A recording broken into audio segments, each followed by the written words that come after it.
أشهد أن لا إله إلا الله وحده لا شريك له وأشهد أن محمدا عبده ورسوله أما بعد فأعوذ بالله من الشيطان الرجيم بسم الله الرحمن الرحيم الحمد لله رب العالمين الرحمن الرحيم مالك يوم الدين إياك نعبد وإياك نستعين اهدنا الصراط المستقيم صراط الذين أنعمت عليهم غير المغضوب عليهم ولا الضالين.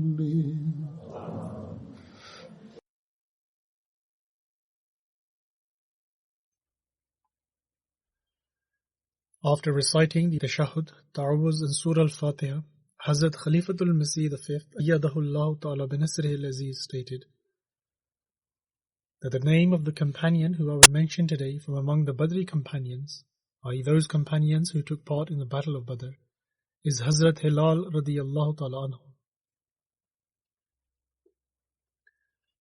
His full name was Hazrat Hilal bin Umayyah Waqfi, and Hazrat Hilal radiyallahu ta'ala anhu belonged to the Bani Waqif clan of the Aus tribe of the Ansar.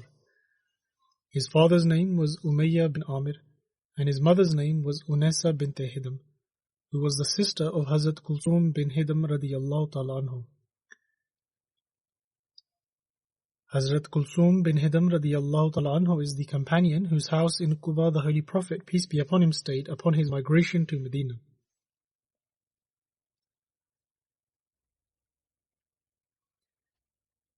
We find references to two marriages of Hazrat Hilal bin Umayyah radiyallahu ta'ala anhu, one with Furaya bint Malik bint Dusham, and the other with Mulaika bint Abdullah. Both wives of Hazrat Hilal radiyallahu ta'ala anhu had the honor of accepting Islam at the hands of the Holy Prophet, peace be upon him. Hazrat Hilal bin Umayyah radiyallahu ta'ala anhu was among the earliest converts to Islam, and he destroyed the idols of the tribe of Banu Waqif and was the flag bearer of his people on the day of the victory of Mecca.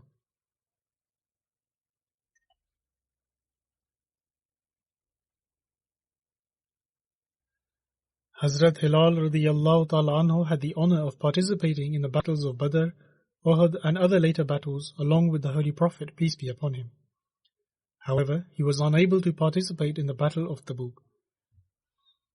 And Ibn Hisham has not included the name of Hazrat Hilal radiyallahu ta'ala anhu among the list of the Badri companions he has given in his book. However, Bukhari has included him among the Badri companions in his Sahih Bukhari.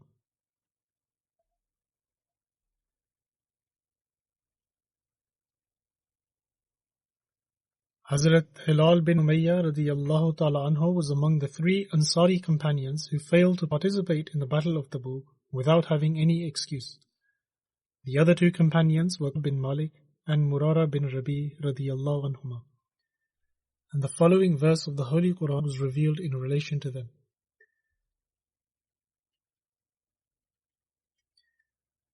وَعَلَى الثَّلَاثَةِ الَّذِينَ خُلِّفُوا حَتَّى إِذَا زَاقَتْ عَلَيْهِمُ الْأَرْضُ بِمَا رَحُبَتْ وَزَاقَتْ عَلَيْهِمْ أَنفُسُهُمْ وَظَنُّوا أَن لَّا مَلْجَأَ مِنَ اللَّهِ إِلَّا إِلَيْهِ ثُمَّ تَابَ عَلَيْهِمْ لِيَتُوبُوا إِنَّ اللَّهَ هُوَ التَّوَّابُ الرَّحِيمُ.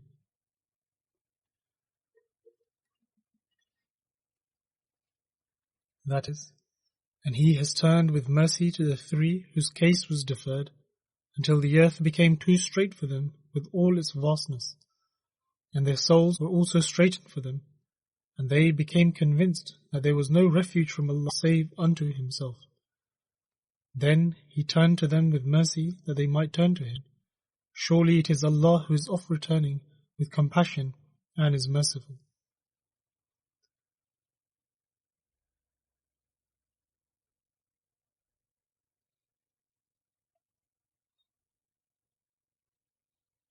The Battle of Tabuk took place in 9 Hijri, and there is a detailed narration in Sahih Bukhari in this regard, where it mentions about these 3 companions staying behind.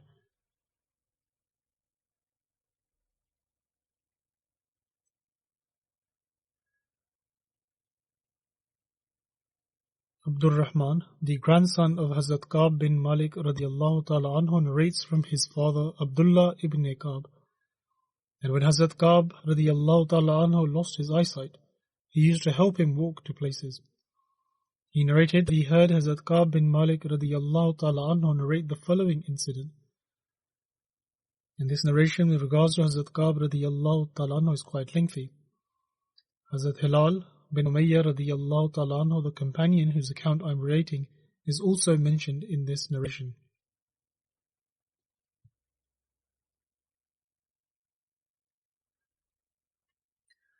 In any case, he narrates that he heard Hazrat Ka'b bin Malik radiyallahu ta'ala anhu relate the account of when he remained behind, i.e. during the Battle of Tabuk. Hazrat Ka'b bin Malik radiyallahu ta'ala anhu relates that I did not remain behind Allah's Messenger sallallahu alaihi wasallam in any battle that he fought, except the Battle of Tabuk, and I also did not take part in the Battle of Badr. But the Holy Prophet, peace be upon him, did not admonish anyone who had not participated in it, because the Holy Prophet, peace be upon him, had gone out in search of the caravan of the Quraysh, and Allah made them, i.e. the Muslims, meet the enemy without any intention of actual battle. However, he states that I was present during the night of Aqaba. Hazrat Ka'b bin Malik radiyallahu ta'ala anhu relates regarding the Battle of Badr that he did not participate in it. However, the Holy Prophet, peace be upon him, did not express his displeasure for not having taken part in this. He further states that I was present during the night of Aqaba, when we made a solemn pledge to remain established upon Islam, and I would not exchange it for the Battle of Badr, even though the Battle of Badr is more popular amongst the people than this, i.e. the pledge taken at Aqaba.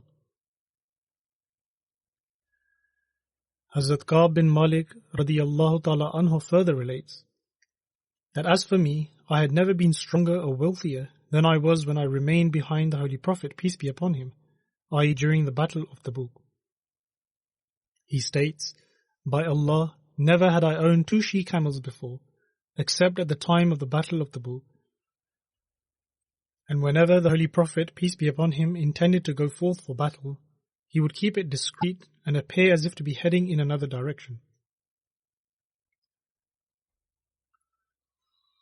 In line with the strategy of war, it was the practice of the Holy Prophet, peace be upon him, that he would keep the matter discreet, and in addition to this, he would either prolong the journey or take a different route altogether. But in any case, Hazrat Ka'b bin Malik radiyallahu ta'ala anhu further narrates that on the occasion of this expedition, i.e. the Battle of Tabuk, the Holy Prophet, peace be upon him, set forth at a time of intense heat and faced having to endure a long journey across the wilderness region and to face an enemy possessing great numbers. Therefore, the Holy Prophet, peace be upon him, announced to the Muslims clearly regarding their circumstances so that they could make all the necessary preparations.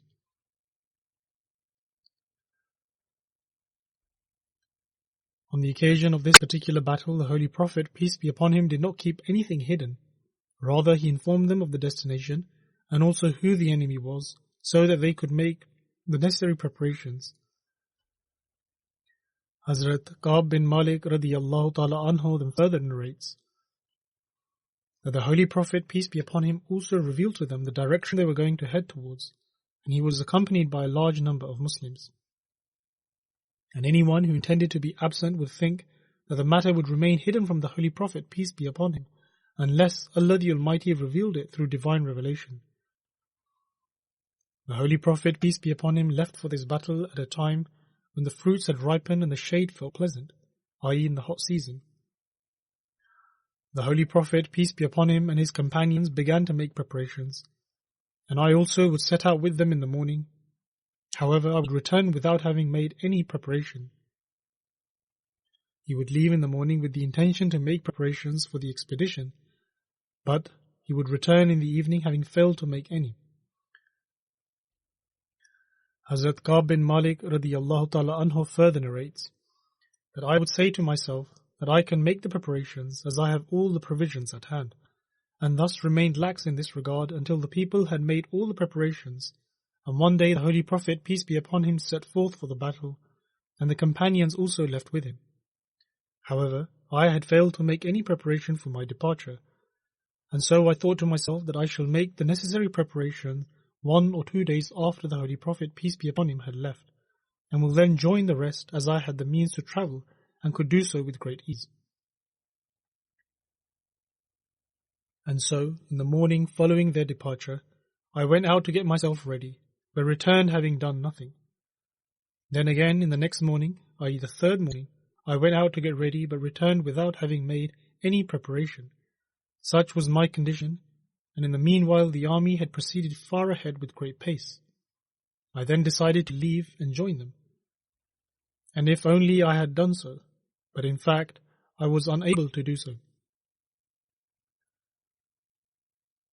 After the Holy Prophet, peace be upon him, had set off for the battle, whenever I went out and walked amongst the people, in other words the people who remained behind, it grieved me that I could see no one around me, except those who were seen in disdain owing to the hypocrisy in their hearts, or those who were weak and were granted exemption by Allah the Almighty. In other words, whenever Hazrat Ka'b bin Malik radiyallahu ta'ala anhu would go into the streets of Medina, he would mainly see those who were either excused by God Almighty owing to their weakness, perceived as cowardly, and had hypocrisy rooted in their hearts. In any case, Hazrat Ka'b bin Malik radiyallahu ta'ala anhu further relates that the Holy Prophet, peace be upon him, did not remember me or ask about me till he had reached the book. And it was only whilst the Holy Prophet, peace be upon him, was sat amongst the people that he inquired, "Where is Ka'b?" A man from Banu Salma stated that, "O Allah's Messenger sallallahu alaihi wasallam, he has been stopped by his 2 garments, and he is looking at his own flanks with pride." That is, either he had become too affluent or arrogant, and hence he had failed to join them. Upon hearing this, Hazrat Mu'adh bin Jabal radiyallahu ta'ala anhu stated that, "What an awful thing you have said, O Messenger of Allah, peace be upon him. By God, we know nothing about him but good." In other words, he is not arrogant and proud, and nor is he a hypocrite. The Holy Prophet, peace be upon him, heard this and remained silent. Hazrat Ka'b bin Malik radiyallahu ta'ala anhu then further narrates that when I heard that the Holy Prophet, peace be upon him, was returning from this expedition of his, I became worried and began to think of false excuses in order to save myself from the Holy Prophet, peace be upon him's admonishment. I took the advice from all the wise members of my family in regards to what excuse I could put forward. And when I was informed that the Holy Prophet, peace be upon him, was very close, all of the false excuses were abandoned from my mind, and I realized that I could not save myself from the Holy Prophet, peace be upon him's displeasure, by forging a false statement. Hazrat Ka'b bin Malik radiyallahu ta'ala anhu then further narrates that therefore I decided to speak the complete truth to the Holy Prophet, peace be upon him. The Holy Prophet, peace be upon him, arrived, and it was his practice that whenever he returned from a journey, he would first go to the mosque to offer 2 nawafil prayers, i.e. 2 voluntary prayers, and then sit in order to meet the people. When the Holy Prophet, peace be upon him, finished and took seat, those who could not join him came before the Holy Prophet, peace be upon him, and began to present their excuses for not being able to join in the expedition. Each one gave their false excuse and even swore an oath as to why they could not join. And there were over 80 such people who swore an oath and presented their false excuses. The Holy Prophet, peace be upon him, accepted the excuses they had expressed and took their pledge of allegiance and asked for Allah the Almighty's forgiveness for them. The Holy Prophet, peace be upon him, then left the secrets of their hearts for Allah the Almighty to judge. In other words, the Holy Prophet, peace be upon him, accepted their excuses and prayed for their forgiveness, and then left the matter in the hands of God Almighty. Hazrat Ka'b bin Malik radiyallahu ta'ala anhu then further narrates that I then came before the Holy Prophet, peace be upon him, and when I greeted him with the salutation of salam, i.e. peace, he smiled at me, but it was the smile of one who is displeased. The Holy Prophet, peace be upon him, then stated that you have come. I came forward and sat before the Holy Prophet, peace be upon him, and he inquired that what stopped you from going and not travelling with us? Had you not purchased an animal to travel on? I submitted that yes, O Messenger of Allah sallallahu alaihi wasallam, but by Allah, if I was sitting before any person from among the people of the world other than you, I would have avoided his anger with an excuse, because I have been bestowed with the power of speaking fluently and eloquently, and would be able to present all kinds of excuses. But, by Allah, I knew well that if today I tell you a lie to seek your favour, then Allah the Almighty would surely cause you to be displeased with me in the near future. In other words, he could express an excuse and save himself from the Holy Prophet, peace be upon him's admonishment, but Allah the Almighty will express his displeasure, and it would also be conveyed to the Holy Prophet, peace be upon him. Therefore, Hazrat Ka'b bin Malik radiyallahu ta'ala anhu stated that if I tell you the truth, though you will express your displeasure because of it, however, I hope for Allah the Almighty's forgiveness.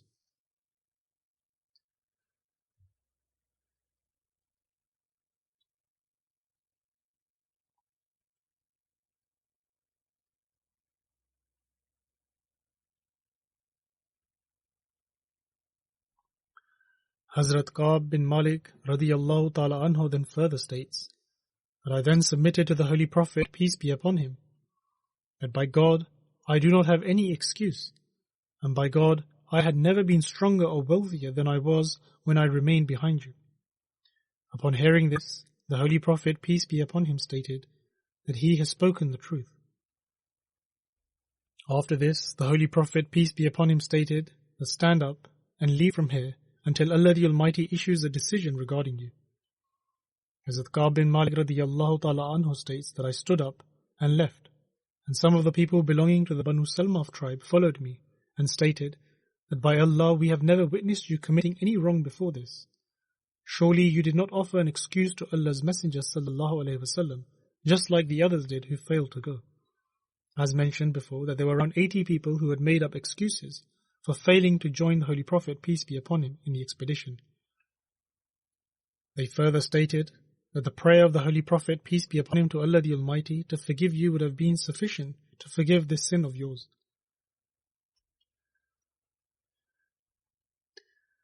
Hazrat Ka'b bin Malik radiyallahu ta'ala anhu then further relates that by Allah, they continued to reproach me to the extent that I intended to return to the Holy Prophet, peace be upon him, and accuse myself of having told a lie.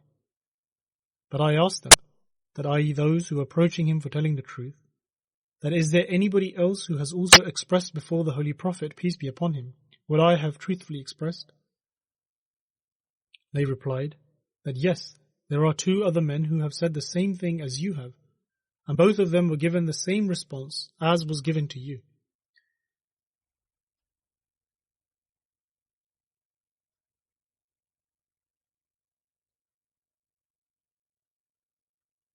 Hazrat Ka'b bin Malik radiyallahu ta'ala anhu then further relates that I inquired, who are they?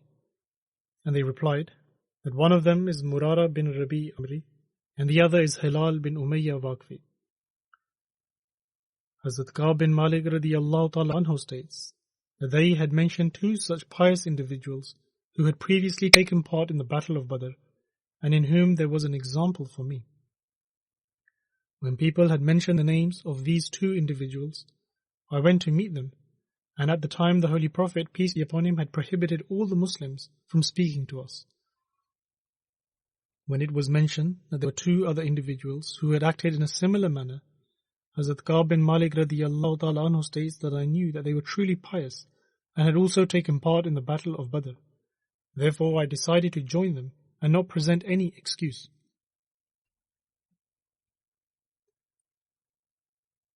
Hazrat Ka'b bin Malik radiyallahu ta'ala anhu then further narrates that I went to meet them, and at the time the Holy Prophet, peace be upon him, had prohibited all the Muslims from speaking to us. And so, people began to avoid us as if we were complete strangers, till the city of Medina and its streets began to appear strange to me, as if I did not know it ever before. And it seemed to me as if I had come to a completely new place, as people would avoid me. In any case, Hazrat Ka'b bin Malik radiyallahu ta'ala anhu narrates that we remained in that condition for 50 nights. And with regards to my two fellow companions, Hazrat Hilal bin Umayyah and Hazrat Murara bin Rabi radiyallahu ta'ala anhuma, they remained in their houses out of extreme embarrassment and kept on weeping. Hazrat Hilal radiyallahu ta'ala anhu would continuously remain in his house and weep, but he says that I was the youngest of them and could bear this affliction with greater strength. Hazrat Ka'b bin Malik radiyallahu ta'ala anhu states that I would also seek forgiveness at home, but I would also go out and pray along with the other Muslims. I would go to the mosque and also to the marketplace, but no one would talk to me, and I would come to the Holy Prophet, peace be upon him, and greet him while he was sitting in his gathering after the prayer. And I would wonder whether the Holy Prophet, peace be upon him, moved his lips in return to my greetings or not.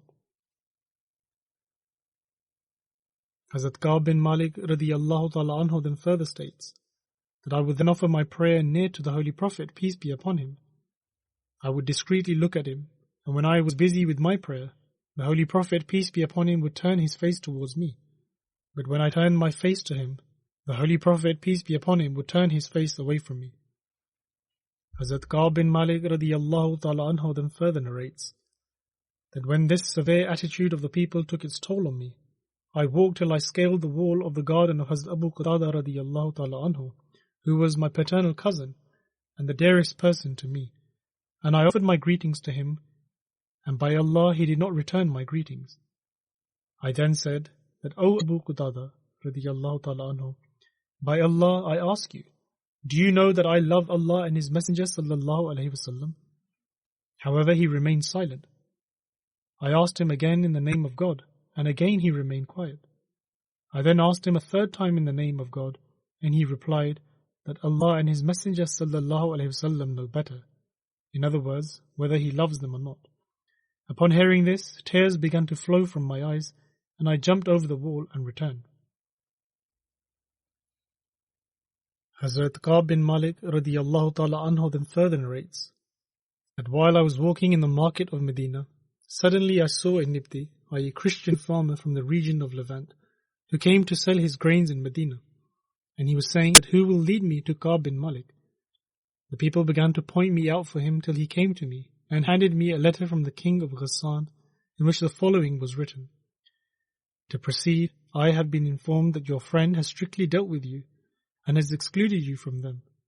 However, God Almighty has not raised you in a household whereby you shall be dishonored and made to perish. Thus, come to us and we will console you. Hazrat Ka'b bin Malik radiyallahu ta'ala anhu narrates that when I read this letter, I said to myself that this is also a form of trial. I then took hold of this letter and placed it into the fire of an oven. Hazrat Ka'b bin Malik radiyallahu ta'ala anhu then further relates that when 40 out of the 50 nights elapsed, the messenger of the Holy Prophet, peace be upon him, came to me and said that the Holy Prophet, peace be upon him, orders you to keep away from your wife. I asked that should I divorce her or what should I do? He replied that no, only keep away from her. The Holy Prophet, peace be upon him, then sent the same message to the other two companions as well, including Hazrat Hilal radiyallahu ta'ala anhu. Hazrat Ka'b bin Malik radiyallahu ta'ala anhu states that I then told my wife to go to your parents and remain with them until Allah gives His verdict in regards to this matter. Hazrat Ka'b bin Malik radiyallahu ta'ala anhu states that the wife of Hilal bin Umayyah radiyallahu ta'ala anhu came to the Holy Prophet, peace be upon him, i.e. the wife of the companion whose account I am relating, and submitted, O Allah's Messenger sallallahu alaihi wasallam, Hilal bin Umayyah is an old man who has no servant to attend on him. Would you be displeased with me if I were to serve him? The Holy Prophet, peace be upon him, replied that no, you can serve him You can cook and do the household chores, but he should not come near you. She submitted, By Allah, he has no desire for anything. By Allah, he has not stopped weeping since, i.e. ever since he was boycotted as a punishment. Hazrat Ka'b bin Malik radiyallahu ta'ala anhu then further narrates that following this, some of my family members told me to also ask for permission from the Holy Prophet, peace be upon him, for my wife, just as Hazrat Hilal radiyallahu ta'ala anhu's wife had sought permission to serve him. However, I replied, By God, I will not ask the permission of Allah's Messenger sallallahu alayhi wasallam regarding her. Hazrat Hilal radiyallahu ta'ala anhu is an elderly man, but I am a young man. Therefore, I do not know what the Holy Prophet, peace be upon him, would say if I were to ask him to permit my wife to serve me. Hazrat Ka'b bin Malik radiyallahu ta'ala anhu then states that I remained in that state for 10 more nights, and after that period of 50 nights was completed, starting from the time when the Holy Prophet, peace be upon him, had prohibited people from talking to us.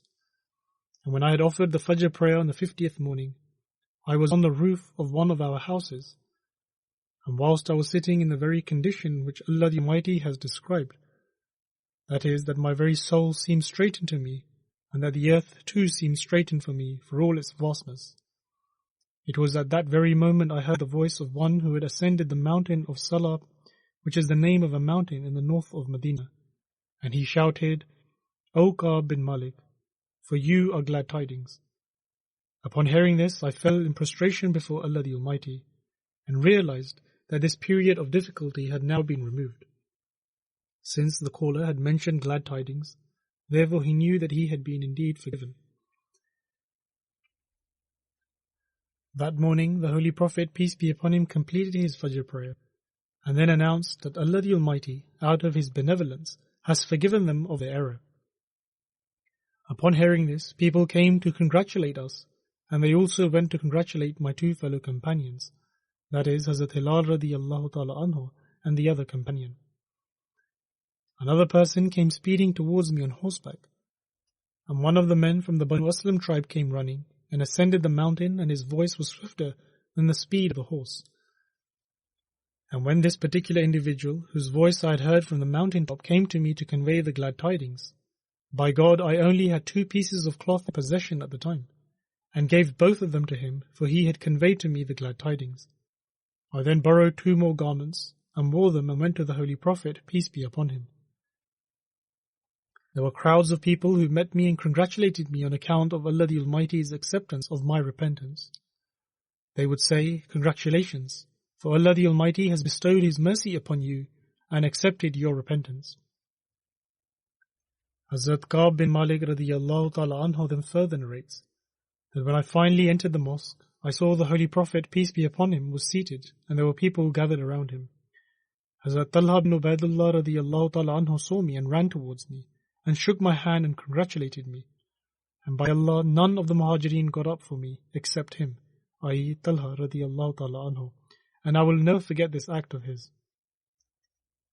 Hazrat Ka'b bin Malik radiyallahu ta'ala anhu then further relates that when I greeted the Holy Prophet, peace be upon him, his blessed countenance was glowing with joy, and he replied to my greeting. The Holy Prophet, peace be upon him, then stated that rejoice on this most delightful day from all the days since your mother had given birth to you.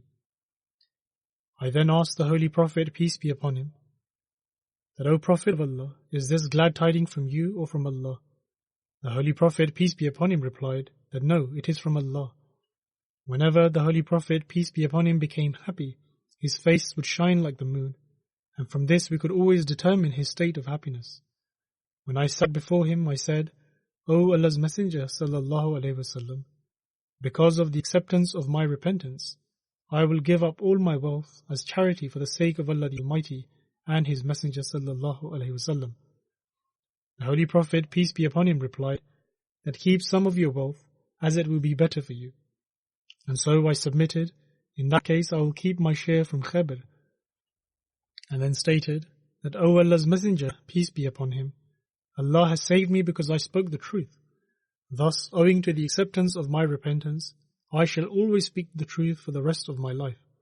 And by Allah, I do not know anyone from among the Muslims whom Allah has subjected to go through trial on account of telling the truth as much as I have. Hazrat Ka'b bin Malik radiyallahu ta'ala anhu states that ever since I spoke the truth to the Holy Prophet, peace be upon him, regarding the event of Tabuk, I have never intended to tell a lie. And I hope that Allah the Almighty will also enable me to always speak the truth for the rest of my life. Hazrat Ka'b bin Malik radiyallahu ta'ala anhu then states that Allah the Almighty then revealed to the Holy Prophet, peace be upon him, the following revelation, that Allah has certainly turned with mercy to the Prophet and to the emigrants and the helpers who followed him in the hour of distress, after the hearts of a party of them had well nigh swerved. He again turned to them with mercy. Surely He is to them compassionate, merciful. Hazrat Ka'b bin Malik radiyallahu ta'ala anhu then further states that by God, Allah the Almighty has never bestowed upon me, apart from His guiding me to Islam, a greater blessing than the fact that I did not tell a lie to the Holy Prophet, peace be upon him, which would have caused me to perish, just as those perished who spoke falsehood.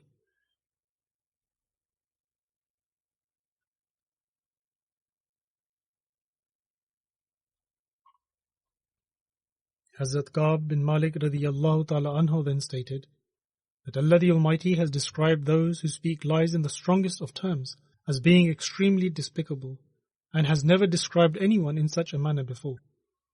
Regarding those who speak falsehood, Allah the Almighty states that they will make excuses to you when you return to them, and Allah will not be pleased with the rebellious people. Hazrat Ka'b bin Malik radiyallahu ta'ala anhu then further narrates that the decision regarding us three individuals was deferred from all other people whose excuses the Holy Prophet, peace be upon him, accepted when they took an oath before him, and subsequently the Holy Prophet, peace be upon him, took their bed and prayed for their forgiveness. However, the Holy Prophet, peace be upon him, left our case pending until Allah the Almighty Himself issued a verdict regarding this matter, which was وَعَلَى الثَّلَاثَةِ الَّذِينَ خُلِّفُوا. That is, He has turned with mercy to the three whose case was deferred. Hazrat Ka'b bin Malik radiyallahu ta'ala anhu then states that what Allah the Almighty has stated in this verse does not indicate our failure to take part in the battle, but rather it refers to the deferment of making a decision by the Holy Prophet, peace be upon him, about our case, in contrast to the case of those who had taken an oath before the Holy Prophet, peace be upon him, and had lied. But despite that, the Holy Prophet, peace be upon him, had accepted their excuses.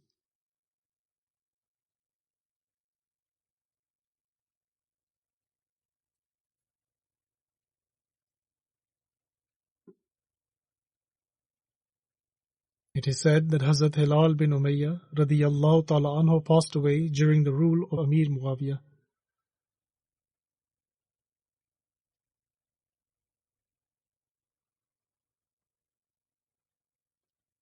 There is another brief note regarding the Battle of Tabuk, and I will narrate that as well. I have spoken about the Battle of Tabuk once before as well, but I will mention it briefly again. Tabuk is situated alongside the trade route from Medina to Syria, and was commonly used by trading caravans. It is located between Wadi al-Qura and Syria, and it is known as the town of Ashabul Aika, and this is where Hazrat Shuaib alayhi salam was sent. Hazrat Shuaib alayhi salam lived in Madian, but he was also sent for the people of Ashabul Aika, and it is situated approximately 375 miles from Medina.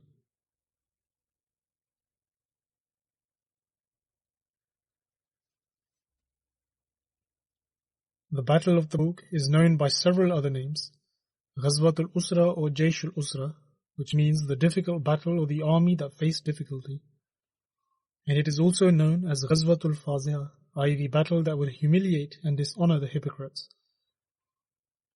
After the Treaty of Hudaybiyah, the first letter the Holy Prophet, peace be upon him, wrote to invite towards Islam from among the kings was to the Caesar of Rome. At the time, the governor of Busra was Haris bin Abu Shimr Ghassani, who was a Christian and was sent this letter. And upon receiving this letter of the Holy Prophet, peace be upon him, he displayed hostility and threatened to invade Medina. Subsequently, this resulted in the people of Medina remaining fearful of an attack by them. And the reason why preparations were made for this expedition was that the Holy Prophet, peace be upon him, received news from the Syrian tribe of Nibti, who would travel to Medina to trade oil. And they informed that the Caesar of Rome had gathered with his army in Syria. Whereas, according to another narration, the Christian Arabs wrote to the Caesar of Rome stating that the one who claimed to be a prophet has perished, God forbid, and that the Muslims were suffering from a famine, as a result of which all their livestock have been wiped out. Upon hearing this, the Caesar of Rome prepared an army of 40,000 soldiers, comprising of different tribes under the leadership of an extraordinary general. This army gathered at Balqa, which is a city in Syria. And although this news did not have any truth behind it, however, it became the cause of the preparation for this expedition. When the Holy Prophet, peace be upon him, received news of this advancing army, the people did not have the strength to fight. However, the Holy Prophet, peace be upon him, made the announcement to depart and also informed them of their destination so that they could make the necessary preparations. This has been written in Shara Allama Zarqani. The sacrifices made by the companions and the treachery of the hypocrites came to light in this expedition. As soon as the Holy Prophet, peace be upon him, announced to prepare for the expedition, there was an immediate response throughout Medina. The companion used their entire possessions and strived their utmost to offer sacrifices. And the passion of those who were constrained due to a lack of resources reached such limits that they were ready to walk hundreds of miles by foot.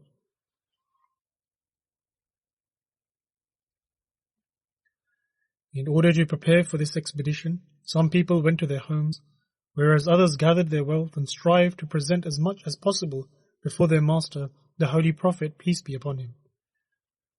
Nonetheless, some would search their homes in order to find something that would enable them to participate in the expedition, and they were even willing to walk the distance. In fact, some of the companions did not even have any shoes to go on the expedition, and they came to the Holy Prophet, peace be upon him, and submitted, if he would grant them shoes, that they would be willing to walk the distance as they were barefoot. Otherwise their feet would be injured and they would be unable to reach the destination. However, the situation at the time was such that they were unable to be given anything. Nevertheless, every person was ready to sacrifice their lives. And Hazrat Umar radiyallahu ta'ala anhu thought that since he had a lot of provisions at home, and perhaps this was an opportunity for him to be able to offer in sacrifice more than Hazrat Abu Bakr radiyallahu ta'ala anhu. Thus, he presented half of his wealth to the Holy Prophet, peace be upon him. Upon this, the Holy Prophet, peace be upon him, asked, that what have you left for your family? Hazrat Umar radiyallahu ta'ala anhu replied, that I have left half of my wealth at home. Hazrat Abu Bakr radiyallahu ta'ala anhu, on the other hand, bought everything he owned and presented it to the Holy Prophet, peace be upon him, who asked him what he had left for his family. And Hazrat Abu Bakr radiyallahu ta'ala anhu replied that he had only left the name of Allah and His Messenger sallallahu alayhi wasallam. Hazrat Umar radiyallahu ta'ala anhu looked upon Hazrat Abu Bakr radiyallahu ta'ala anhu with envy and stated, I swear by God, I can never excel Hazrat Abu Bakr radiyallahu ta'ala anhu in anything. The promised Messiah alayhi salatu wassalam has mentioned this incident and stated that on one occasion the Holy Prophet, peace be upon him, requested for provisions, and in response Hazrat Abu Bakr radiyallahu ta'ala anhu brought all the wealth he owned. The Holy Prophet, peace be upon him, asked him what he had left at home, and Hazrat Abu Bakr radiyallahu ta'ala anhu replied that Allah and His Messenger sallallahu alayhi wasallam, in other words, that he has left behind the name of Allah and the Holy Prophet, peace be upon him. Hazrat Umar radiyallahu ta'ala anhu brought half of his possessions, and upon asking what he had left home, he replied that he had left half of his possessions at home. The promised Messiah alayhi salatu wassalam further states that the Holy Prophet, peace be upon him, stated that the difference between what Hazrat Abu Bakr radiyallahu ta'ala anhu and Hazrat Umar radiyallahu ta'ala anhu has presented is the difference between their ranks. The amount of sacrifice presented by Hazrat Abu Bakr radiyallahu ta'ala anhu on the occasion of the Battle of Tabuk totaled 4,000 dirhams. And Hazrat Usman radiyallahu ta'ala anhu sacrificed camels, horses, and also presented money. Owing to the sacrifice of Hazrat Usman radiyallahu ta'ala anhu, The Holy Prophet, peace be upon him, stood at the pulpit and stated, "Henceforth, Usman will not be questioned for any action committed on his part." And according to another narration, the Holy Prophet, peace be upon him, stated that from this day forth, no action of Usman will cause him harm. And the Holy Prophet, peace be upon him, repeated this twice.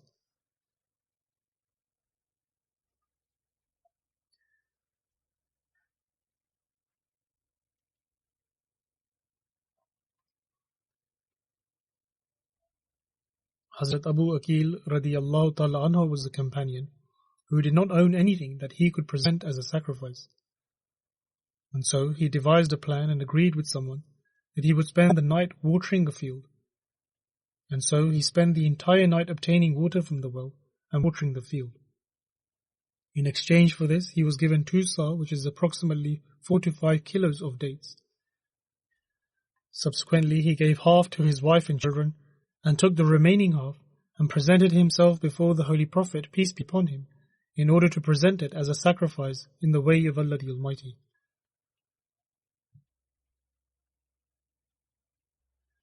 On this occasion, Hazrat Abdul Rahman bin Auf radiyallahu ta'ala anhu offered half his wealth to the Holy Prophet, peace be upon him, which was worth 4,400 dirhams. And Hazrat Asim bin Adi radiyallahu ta'ala anhu offered 100 wask of dates. And a wask is equal to 60 sa, and a sa is approximately 2.5 kg. And upon witnessing this sacrifice of his, the hypocrites complained that this is mere showing off and pretense. Thereupon, Allah the Almighty revealed the verse. And I would also like to mention here that approximately 14,000 kg or 14 tons of dates were presented by Hazrat Asim bin Adi radiyallahu ta'ala anhu. And it was upon witnessing this sacrifice that the hypocrites claimed that it was only for show. And I would also like to mention that in the previous sermon, I made an error in calculation where I stated that 600 kg of dates. It was not 600 kg, rather it was 6,000 kg. But in any case, when the hypocrites raised the allegation that this was all for show, Allah the Almighty revealed the following verse of Surah Tawbah. الذين يلمزون المتطوعين من المؤمنين في الصدقات والذين لا يجدون إلا جهدهم فيسخرون منهم سخر الله منهم ولهم عذاب أليم.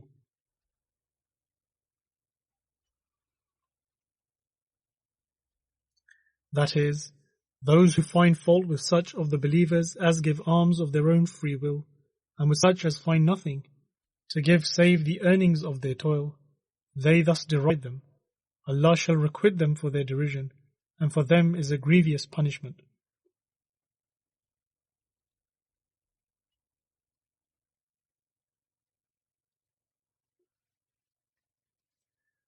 This verse was revealed with regards to those hypocrites, but in any case, this incident is also mentioned with reference to Hazrat Hilal bin Umayyah radiyallahu ta'ala anhu, and further details still remain with respect to Hazrat Hilal bin Umayyah radiyallahu ta'ala anhu, which I shall mention in the future, inshallah.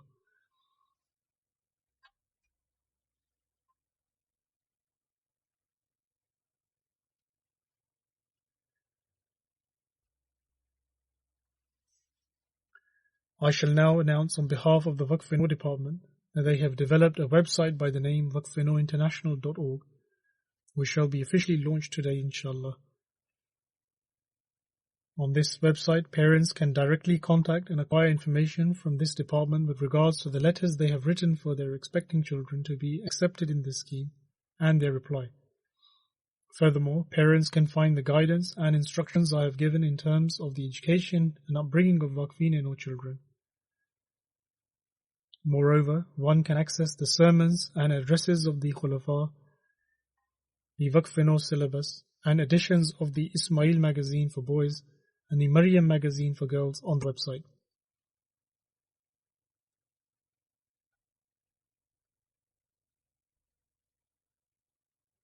Moreover, the Waqf-e-Noor children can find information and help with regards to career planning.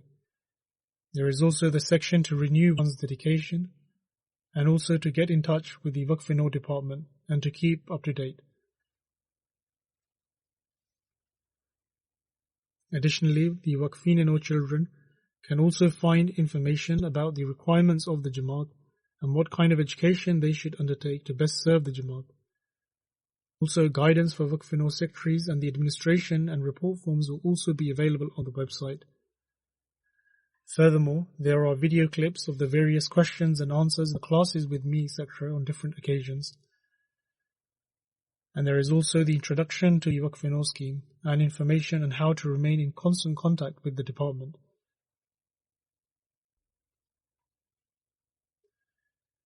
There are also reports, pictures and glimpses of the Waqf-e-Noor programs happening around the world.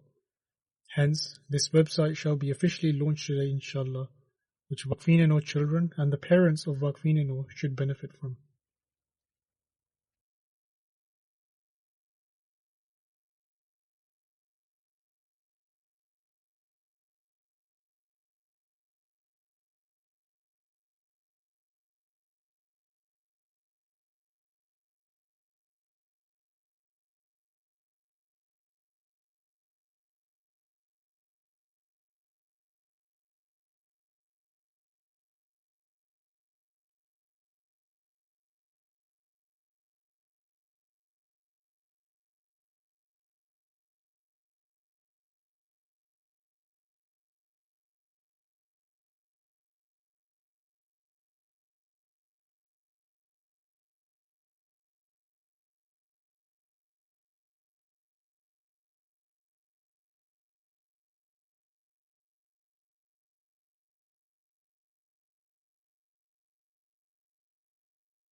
الحمد لله نحمده ونستعينه ونستغفره ونؤمن به ونتوكل عليه ونعوذ بالله من شرور أنفسنا ومن سيئات أعمالنا من يهده الله فلا مضل له ومن يضلل فلا هادي له ونشهد أن لا إله إلا الله ونشهد أن محمدا عبده ورسوله عباد الله رحمكم الله إن الله يأمر بالعدل والإحسان وإيتاء ذي القربى وينهى عن الفحشاء والمنكر والبغي يعظكم لعلكم تذكرون اذكروا الله يذكركم وادعوه يستجب لكم ولذكر الله أكبر